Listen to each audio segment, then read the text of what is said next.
Well, it is 8:01. Polling places closing just moments ago across Pennsylvania, and the night really is just getting started.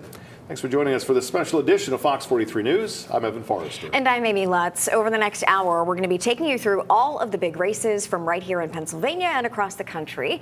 And there's a lot at stake tonight. All 435 House seats, 35 U.S. Senate seats, and 36 governor positions. And ultimately, tipping of the balance of power in Congress could come down to 4 battleground states: Georgia, Nevada, Arizona, and of course right here in Pennsylvania. So we're going to start with the race that is likely the most important for us here in Pennsylvania, who the next governor of the state will be. Democratic candidate Josh Shapiro and Republican candidate Doug Mastriano have both been running fierce campaigns, though a Marie's College poll conducted last week had Shapiro as a 15-point favorite over Mastriano. Now, we have reporters at each of the candidates' camps, and Sean Strichter is in Montgomery County at the Shapiro Watch Party. Alyssa Kratz is in Cumberland County at the Mastriano Watch Party. And we're going to start in Montgomery County. Sean, what's the feeling like right now in the room with most of the polls now closed and ballots starting to be counted? Yeah, well, obviously they're really excited, but like they said, the party is just getting started. The doors here at the Shapiro Watch Party just opening just a couple of minutes ago. They haven't quite filed into the stage area. You can see a couple people starting to take pictures. The party's going to be happening over there, all right? That's where you want to be here at the watch party. They got food trucks. They have the Vote Josh bus. This doesn't feel like a watch party for somebody that is expecting to lose. Obviously, Shapiro is confident. Hey, I want you to check out this video from earlier in the day. This is of Shapiro casting his vote alongside his family in Abingdon Township, which is just outside of Philadelphia. He has been favored to win this election through most of his campaign. Despite that, he is not taking his foot off the gas, holding rallies across the state of Pennsylvania. Now, a win for Shapiro would be huge for Democrats, especially because Republicans hold control in the PA House and Senate. Of course, we know that could change tonight. If Shapiro pulls out this win, lawmakers on both sides of the aisle will have to work together if they hope to get anything accomplished. But like we said, the night is young. Polls have just closed, and only time will tell what the future holds for the Commonwealth. Reporting live in Montgomery County, I'm Sean Stryker for Fox 43.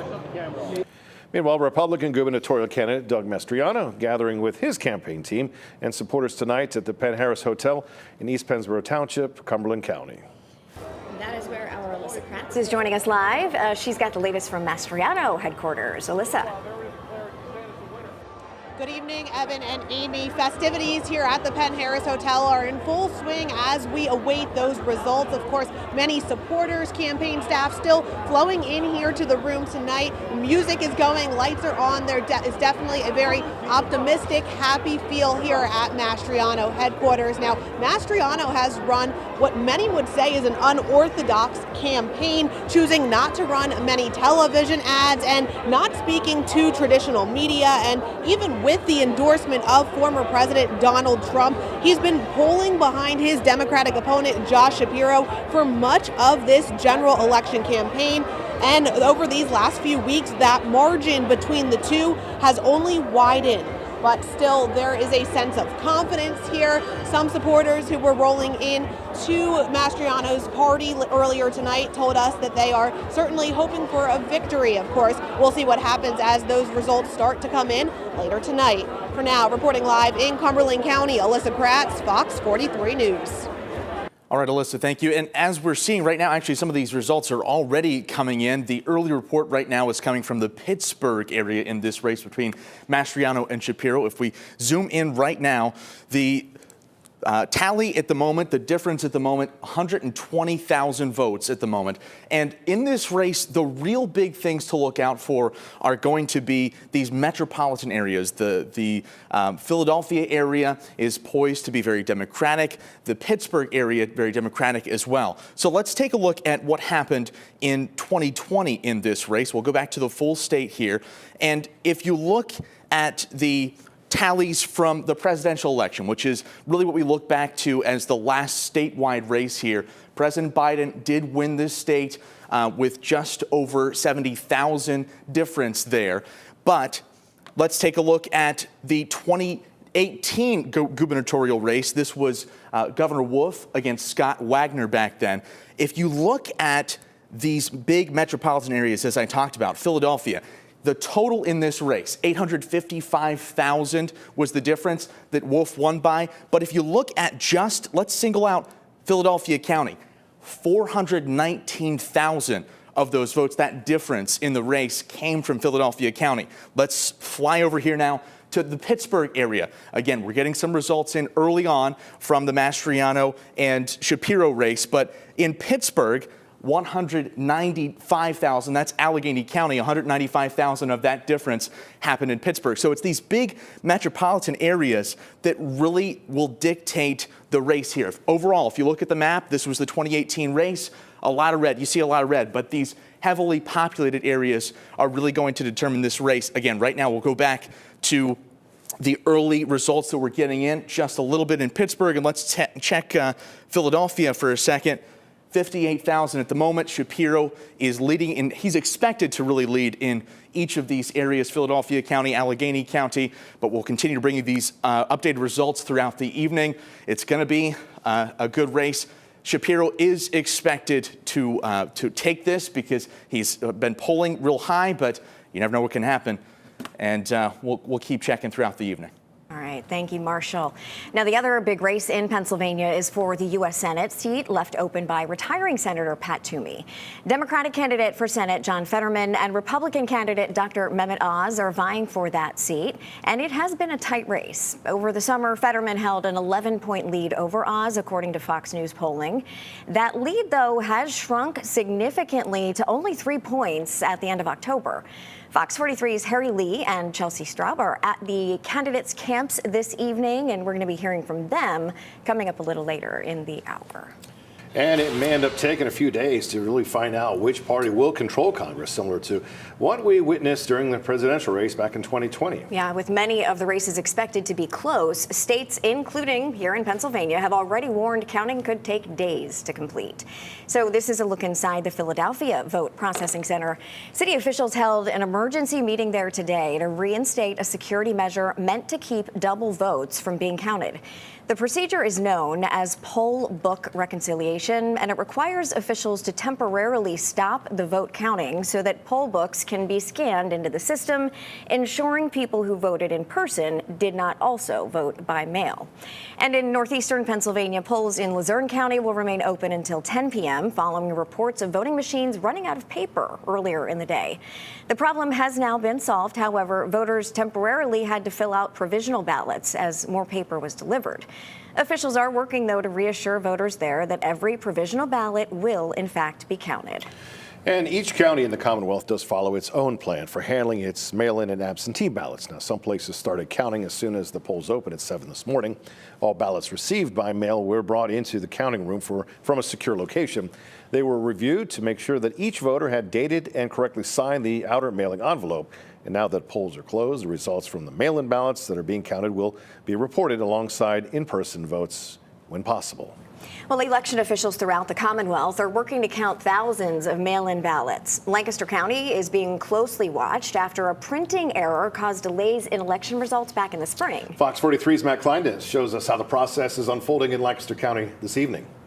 In room 102 of the Lancaster County Government Building, dozens of volunteers have been working for hours, counting mail-in ballots. The first few hours is always everybody getting used to the process and getting their rhythm, and now I feel like we'll really start to flow through them. Lancaster County is expecting over 43,000 mail-in ballots, over a quarter of which were counted as early as this afternoon. Back in the May primary, election results were delayed when Lancaster's mail-in ballots failed to scan due to a printing error. Today, county officials say they've experienced no problems with the ballots. But what it stands like now, since there haven't been any problems to date, I don't anticipate anything out of the ordinary. Election officials have found hundreds of undated or naked ballots throughout the day. Those ballots are being segregated while Lancaster County awaits a court decision on whether to count them. The PA Supreme Court did put out an order letting us know exactly what to happen. However, there was an appeal put in with the Third Circuit U.S. Court, so I have no idea how long that will take. Lancaster County does not allow ballots ballot curing, meaning that voters will not be notified of ballot mistakes and unable to fix their errors. County officials remain hopeful to deliver election results in a timely manner. So we expect that we will have a count by the end of the night. And election officials say more volunteers will arrive throughout the evening to help finish counting those ballots. The county expects all ballots to be counted by midnight at the latest. Well, in the 10th congressional district race. In the 10th congressional district race, Democratic candidate Shemaine Daniels visited polling centers across Pennsylvania. Now, Daniels is running against Republican Scott Perry for a seat in the U.S. House. Daniels visited Graceway Church on stops around polling places in the area. She says her work isn't quite finished yet. The work has already been done. So today is just a matter of making sure that we're crossing those T's, dotting those I's. If there are things that didn't get executed that needed to be executed for today, that we catch those. Once it's out of my control, I usually just let things go. Republican and Democratic supporters gathered outside the church earlier this afternoon in support of their candidates. Meanwhile, Republican opponent Congressman Scott Perry looking to continue his work in Congress now for a sixth term. We've run a good race and a positive race, and we trust the system will work the way it's supposed to. Congressman Perry cast his ballot and met with voters this morning in Carroll Township, York County. The 10th district covers Dauphin and parts of York and Cumberland counties. Exit polling by the Associated Press shows that voters were largely discouraged about the state of the country and its future. AP data shows high inflation and concerns about the fragility of democracy heavily influenced people's decisions today. Now, half of voters say inflation factored significantly in their vote. The prices of groceries, gas, and housing have shot up in the past year. An even larger portion, though, nearly 8 in 10 voters, say the economy in general was an overreaching concern. Fewer than half of the voters say the future of democracy was their primary consideration. Coming up, some people feel strongly about predicting the outcome of elections. Though, are you confident enough to put your money on it? More on the growing industry of election betting next. And later, what are the midterms? We're breaking down what's at stake and how they are different from other elections. And as we head to a quick break, a live look inside the Democratic gubernatorial candidate Josh Shapiro's headquarters. The party's underway in Montgomery County for the evening. Also a live look at Republican candidate Doug Mastriano's headquarters. This is in East Pennsboro Township, Cumberland County. Things expected to get started there a bit later. We'll be keeping tabs, of course, on this race throughout the night. Wow, we wanted to give you a quick look at some early numbers. You can see this is still very early with Shapiro with 90%, over Mastriano with 9%. Again, very, very early with just some numbers in from the Philadelphia area and the Pittsburgh area. Stick around. We'll be right back.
So who's more accurate when it comes to predicting elections? Professional pollsters or perhaps online gamblers? Believe it or not, recent studies found folks making bets tend to be more accurate. Ashlyn Webb takes a closer look at the growing industry around political betting. Tens of thousands of Americans are putting money where their mouth is, betting thousands on who will win elections. But I deposit, I think, maybe $5,000. Profits are, I think, somewhere around 450. Okay. To have that kind of return, I mean, that's insane. It's the kind of thing where if you're into this stuff and you're willing to follow the news and you have a decent head for numbers, you can get good at it. Most political bettors do this as a side gig, but for Jason Pipkin, he says he's gambling full-time after leaving his job in neuroscience research. And he says he's making bets in Georgia. Right now, I'm betting on Herschel Walker, but that's probably going to change. Could change tomorrow, could change later. He uses one of the most popular sites to trade on here in the U.S., Predictit.org. Ethan Rosen is the site's assistant director. It's grown enormously in popularity. Rosen says folks are betting heavily on Georgia's races, like the governor's race, where over 400,000 shares have been traded, with Governor Brian Kemp holding a hefty lead over Democrat Stacey Abrams. And even more are betting it all on Georgia's Senate race. Over 1.2 million shares traded on who will win.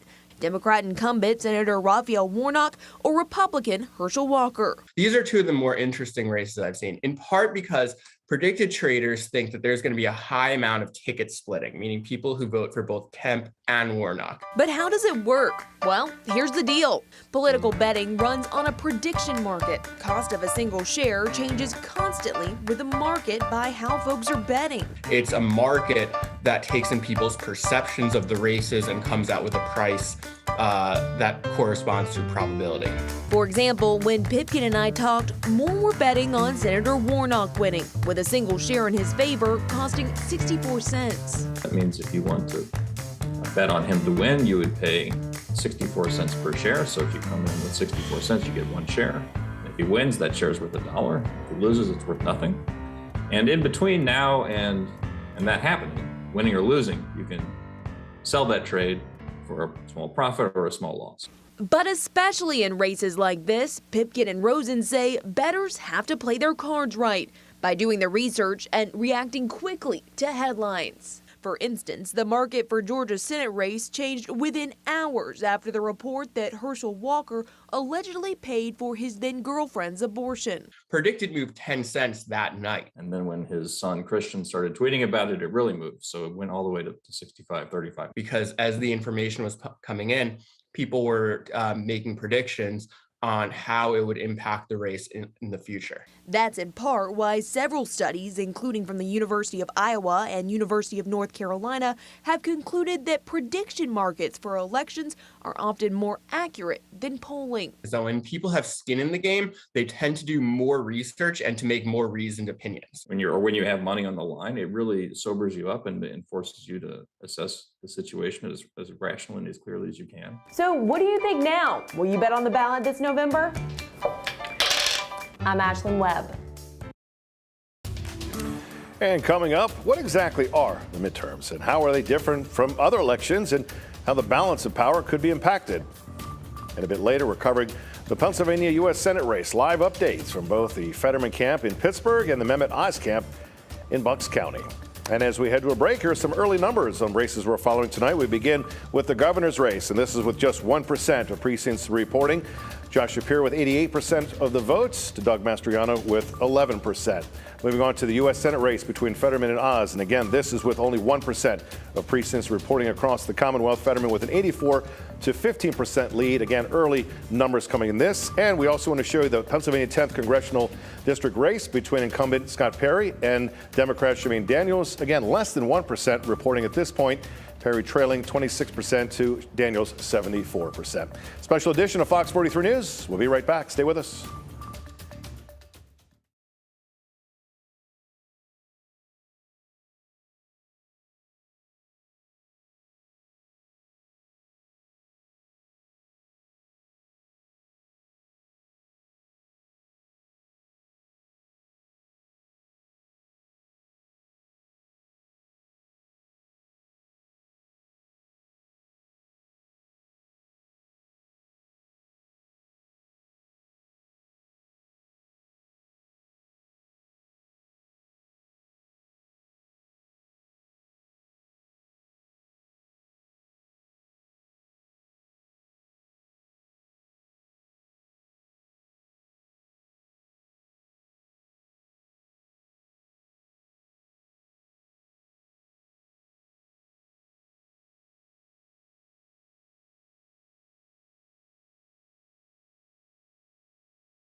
So what exactly are the midterms and how are they different than other elections and what's at stake? Let's break it down.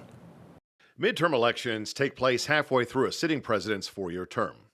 The election is considered a referendum on how Americans are feeling about the first half of a president's term and a chance for the minority party to flip the balance of power in Washington. While voters aren't electing a new president, there are federal, state, and local seats contested. All 435 House seats are up for election as representatives serve two-year terms. U.S. senators, on the other hand, serve six-year terms, and their election years are staggered. So, approximately one-third of the U.S. Senate is up for election every 2 years. This year, 35 of the 100 seats in the Senate will be elected. 36 states will elect a governor this year. So what's at stake? Even though President Joe Biden isn't on the ballot, the midterm elections will play a big role in what the president can accomplish in the final 2 years of his current term. One of the biggest questions is whether Democrats will hold their narrow majority in Congress. Analysts predict Republicans have a chance to take back both the House and the Senate. Historically, the party in power tends to lose seats during midterm elections. In fact, since 1934, the president's party has lost an average of 28 House seats and 4 Senate seats during midterm elections. This year, Republicans only need to pick up a single seat in the U.S. Senate to take back a majority. Some people have been asking if taking a picture of your ballot is legal. Yeah, Ariane Till takes a closer look at the rules around snapping the perfect pic of your ballot on Election Day. You know the saying, if you don't have a picture, did it really happen? Well, what about posting a photo of your completed ballot? Verify viewer Tom asked us about the legality of posting a photo of a ballot on social media. So let's verify. Is it legal to post a photo of your completed ballot? Our sources are the National Conference of State Legislatures, New Hampshire House Bill 366, New Hampshire court records, and various state election laws. Each state runs their own elections, and according to the National Conference of State Legislatures, all states have some kind of guidance on how to protect a voter's right to privacy when casting a ballot. To safeguard that right, some states have banned or limited the use of cameras in polling places for decades. But the advent of social media and selfies caused states to question if they needed more restrictions around ballot privacy. In 2014, New Hampshire passed a law prohibiting people from posting pictures of their marked ballots on social media, arguing the pictures could lead to voter intimidation, vote buying, or coercion. But the law didn't stick. A federal court decided that posting a picture of your ballot is protected by the First Amendment right to free speech. Now, Hawaii, Nebraska, Oregon, Colorado, and California are among states that allow people to post photos or selfies of their ballots. But some states don't allow taking photos inside of the polling place at all. In Arizona, if you take a photo within 75 feet of a polling location, you can be charged with a misdemeanor, according to Arizona's Secretary of State. And in Texas, people can't take any wireless device within 100 feet of a polling place. But the state election code doesn't prohibit people from taking pictures of their ballots. So we can verify that rules for taking photos of your ballot vary by state. So before you snap a pic at the polls, make sure to check your state's rules regarding election photography. With your Verify, I'm Ariane Till. Still to come, polling shows the Senate race has been tightening since this summer. We're live at both candidates' watch parties right after the break. Plus, some voters face challenges that few ever have had to. Coming up, how voters are tackling a language barrier on Election Day. And we are keeping a close watch on Pennsylvania's U.S. Senate race, as we talked about. And here is a sneak peek inside Democrat John Fetterman's headquarters in Pittsburgh, where you can already see a lot of people waiting, and polls just closed about a half an hour ago. Take you to the other side of the state and show you what it looks like inside Republican Mehmet Oz's campaign party. I believe we can take you there to Newtown, Bucks County, and this is, I believe, what you're looking at now. The race looks like this right now. Again, just 1% of precincts reporting showing John Fetterman with 83% of the vote over Mehmet Oz's 15. This special edition of Fox 43 will be right back after this.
And thanks for staying with us this evening. I'm Evan Forrester. And I'm Amy Lutz. The race for the U.S. Senate seat left open by retiring Senator Pat Toomey has been highly contested.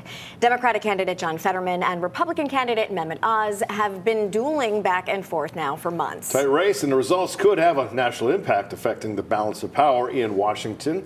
Fox 43's Harry Lee joining us live now with an update on the U.S. Senate race.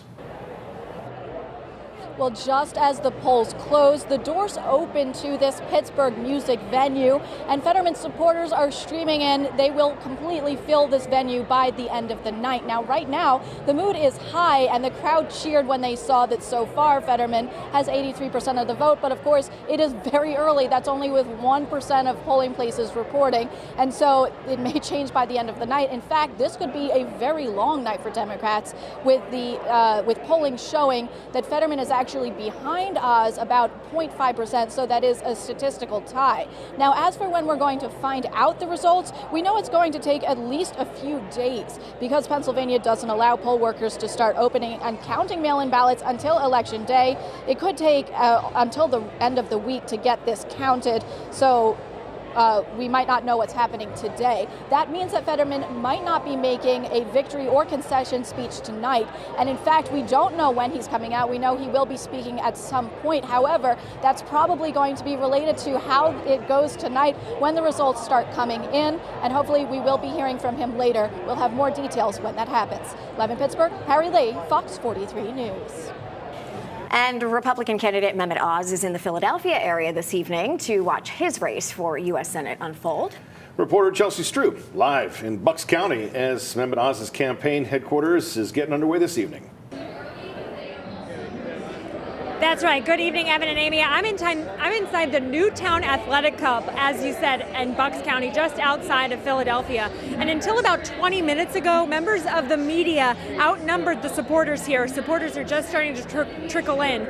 But this camera is one of at least 40 cameras inside this gymnasium as eyes of the world are on this Senate race in Pennsylvania. Now, earlier today, Dr. Mehmet Oz voted in Montgomery County with his wife, Lisa.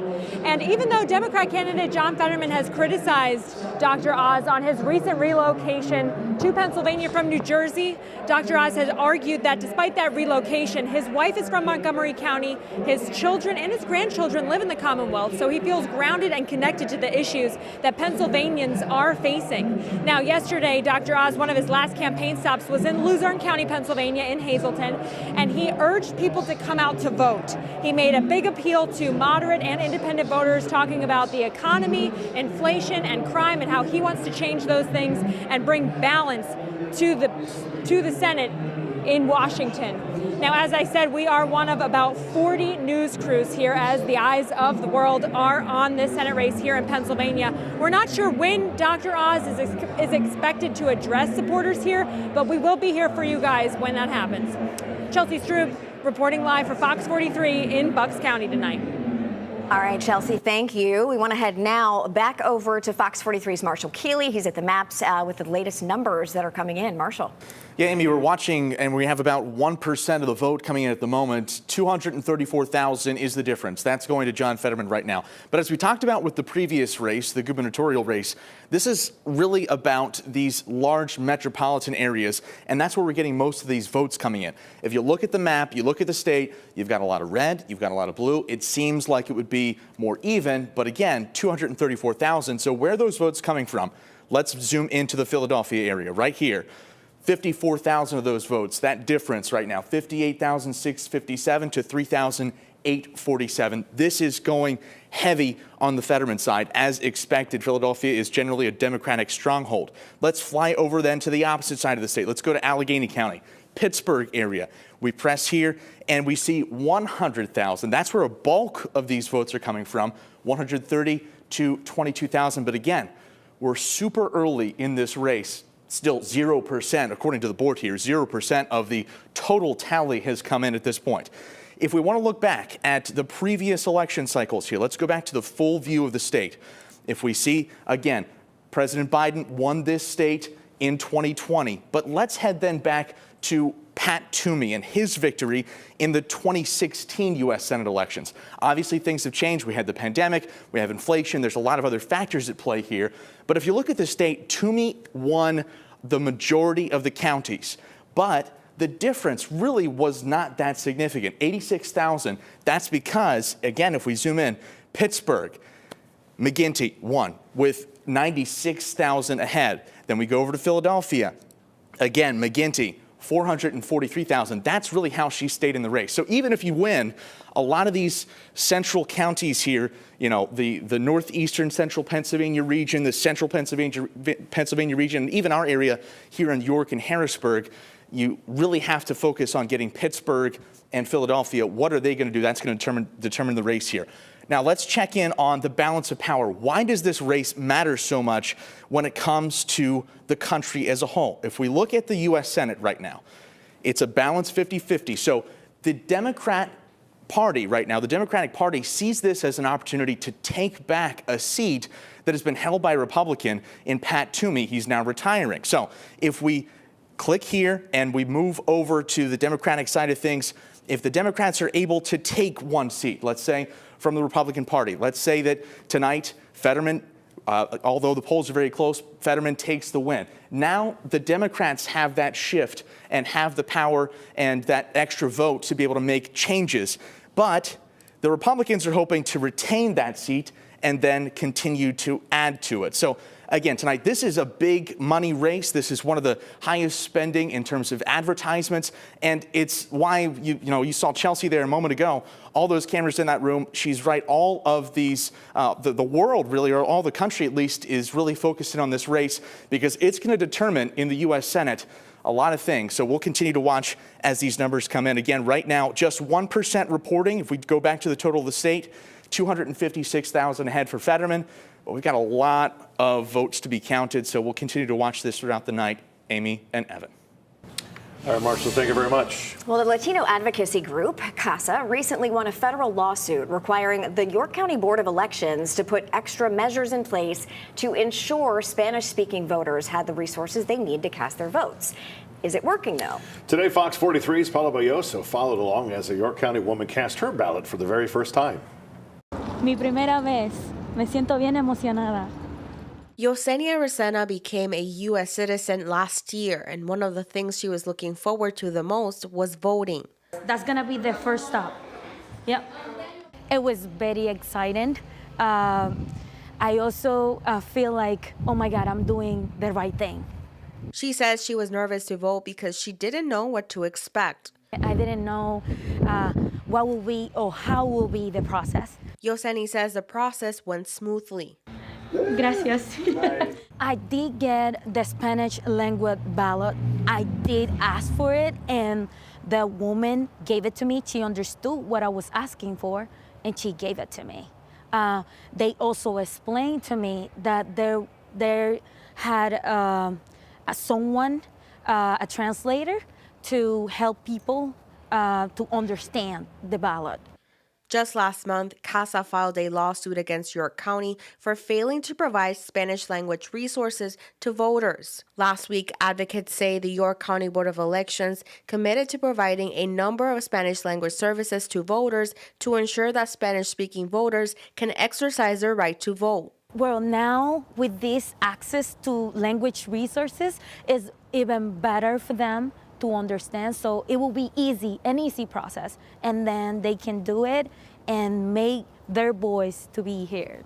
As Pennsylvania's Hispanic population continues to grow, Yesenia says it's vital for Latinos to vote in the elections. It's really important for Latinos to make sure that they can make changes in their community, and they can help the community to become better. ¡Dale, vota! Te estamos esperando.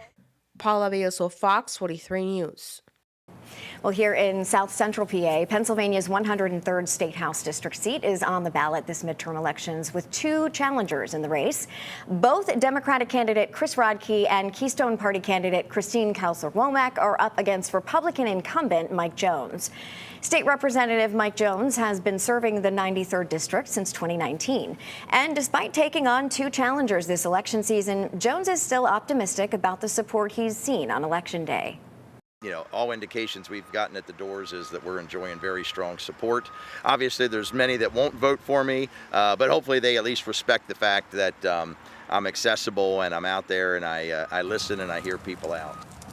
Democratic challenger Chris Rodkey spent the day visiting several poll centers across the district. He says every single vote will have an everlasting impact on the local communities. Everybody has the same vote, no matter how much you pay attention to it or how little you pay attention to it or how rich or poor you are, we all have one vote.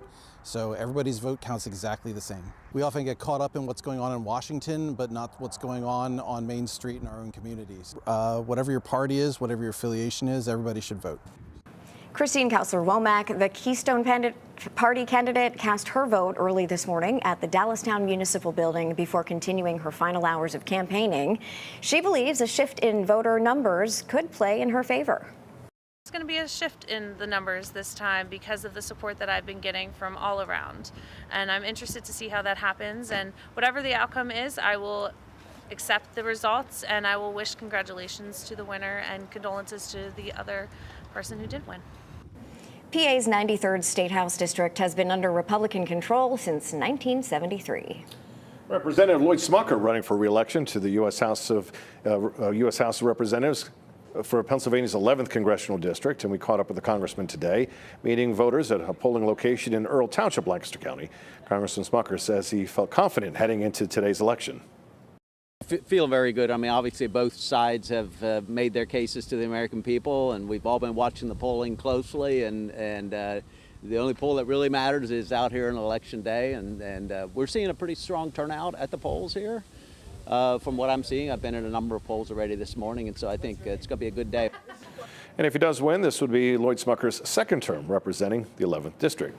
Meanwhile, Smucker's Democratic opponent, Bob Hollister, met with voters at his polling location in East Lampeter Township.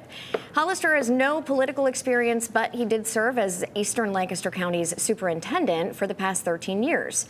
His campaign stresses the importance of benefiting the citizens of Lancaster and York counties in Washington, D.C. First of all, get out and vote. Make sure you're informed and being informed, and that means triangulating some of your information is important, but getting out and voting is number one. I think it's been a great run. I think we've run a great campaign. The question is, we have gotten our message out to enough voters. If we got that message out and people heard it, I think we're going to do well. The 11th district covers Lancaster and portions of York County. And coming up on this Fox 43 election special, we're looking at the other big races all around the country. The race for Texas governor has been a fierce campaign, where incumbent Republican Greg Abbott and Democratic challenger Beto O'Rourke stand on the issues. And later, as the results continue to roll in, what the Associated Press says you can expect on how it will call races. Let me give you a look at the latest data that's coming in here to the Fox 43 newsroom. Again, this is a look at the governor's race. 1% reporting at this hour. Josh Shapiro with an 82 to 17% lead over Doug Mastriano. Moving now to the U.S. Senate race. This also with 1% reporting. John Fetterman with a lead, 78% over Mehmet Oz, 20%. Again, a lot of these numbers coming in from the Pittsburgh area. Many of them are actually mail-in ballots that have been counted in Allegheny County. Pennsylvania's 9th congressional district race. 1% reporting. Amanda Waldman, 61%. Dan Muser, 39%. Continuing on with the congressional races, the Pennsylvania 10th, Shemaine Daniels, 76%. Scott Perry, 24%. He's the incumbent. Again, less than 1% reporting still early votes in that race. And the 11th congressional early votes, very early. Robert Hollister, 69%. Incumbent Republican Lloyd Smucker with 31% of the votes. Stay with us. Much more to come on the special edition of Fox 43 News. We'll be right back.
It all comes down to today as Texas voters decide the direction of the state. And at the top of the ticket is the race for governor. A matchup between Republican incumbent Governor Greg Abbott and his Democratic challenger Beto O'Rourke.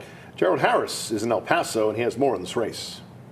This has been a fierce campaign between Abbott and O'Rourke, with the stakes as high as it's ever been for the race for Texas governor. As Beto O'Rourke looks to capture the governor's office from Greg Abbott, while Abbott seeks a rare third term. Abbott, who will be in McAllen, is banking on South Texas shifting away from Democrats to Republicans. He's mostly run a campaign attacking the president, promoting his border policy, and promising to lower property taxes. On the last day of voting, Democrat Beto O'Rourke traveled to San Antonio, Dallas, and Houston, trying to move voters to the polls. O'Rourke has run on a plan to fix the grid, expand Medicaid, raise the minimum wage, abortion rights, school safety, lowering property taxes, and legalizing marijuana. If O'Rourke wins, he will become the first Democrat elected to the governor's mansion in more than 25 years. And again, Abbott is seeking a rare third term. In El Paso, I'm Gerald Harris.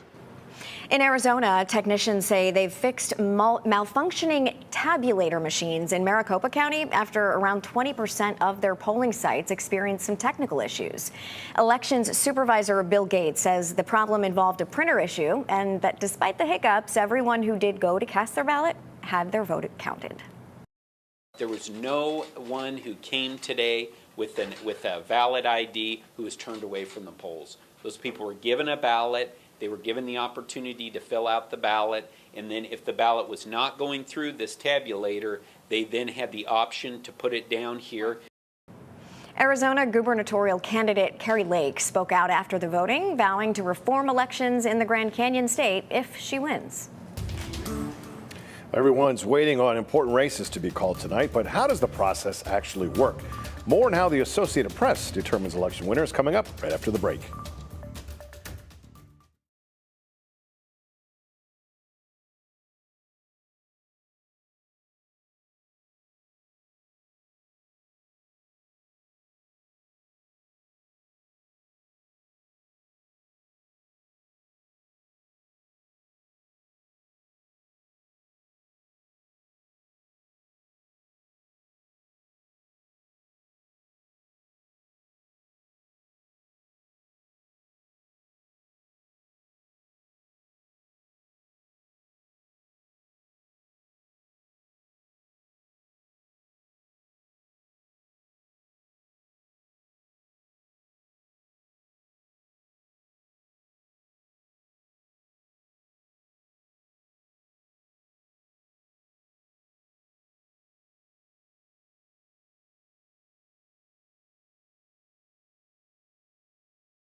Well, elections are complicated and they involve all levels of local, state, and federal government. Yeah, the Associated Press works diligently to call every major race, and here's how their process works.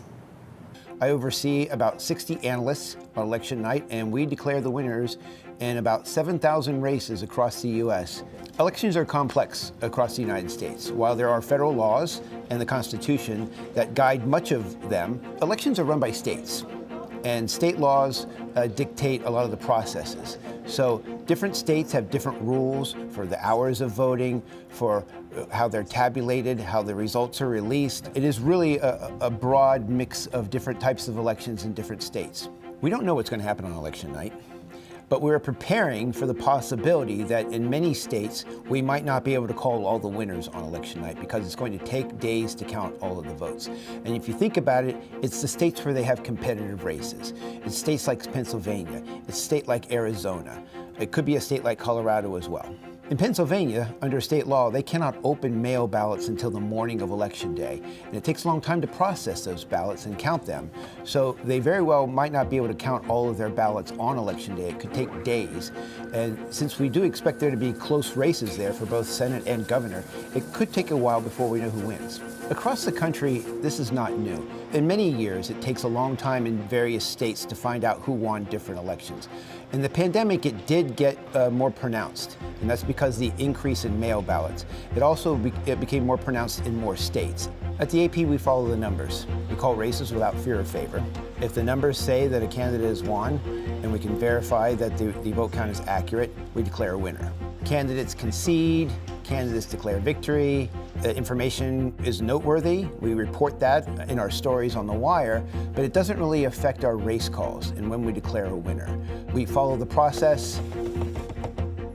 We will have 4,000 people spread out across the country at counties and townships talking directly to election officials, getting results, and they will call those results in to vote entry operators. We have about 800 of them entering votes into our system. We have a large quality control team that will be checking for errors and checking across platforms to make sure that the votes align so that we can present the most accurate, fastest vote totals to the country, to the world.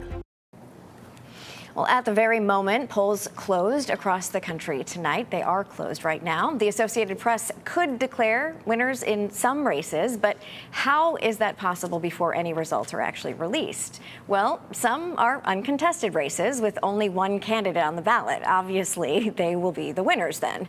There are also races with multiple candidates, but in which a party or candidate has a past history of consistent and convincing wins.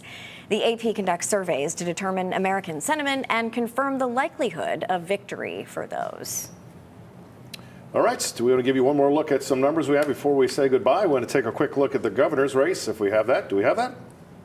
Hopefully. There we go. Well, so the governor's race is, we can tell you, here we go, 79% for Shapiro versus Mastriano. This is with 2% reporting. And the U.S. Senate race, we can go to the latest numbers we have on that.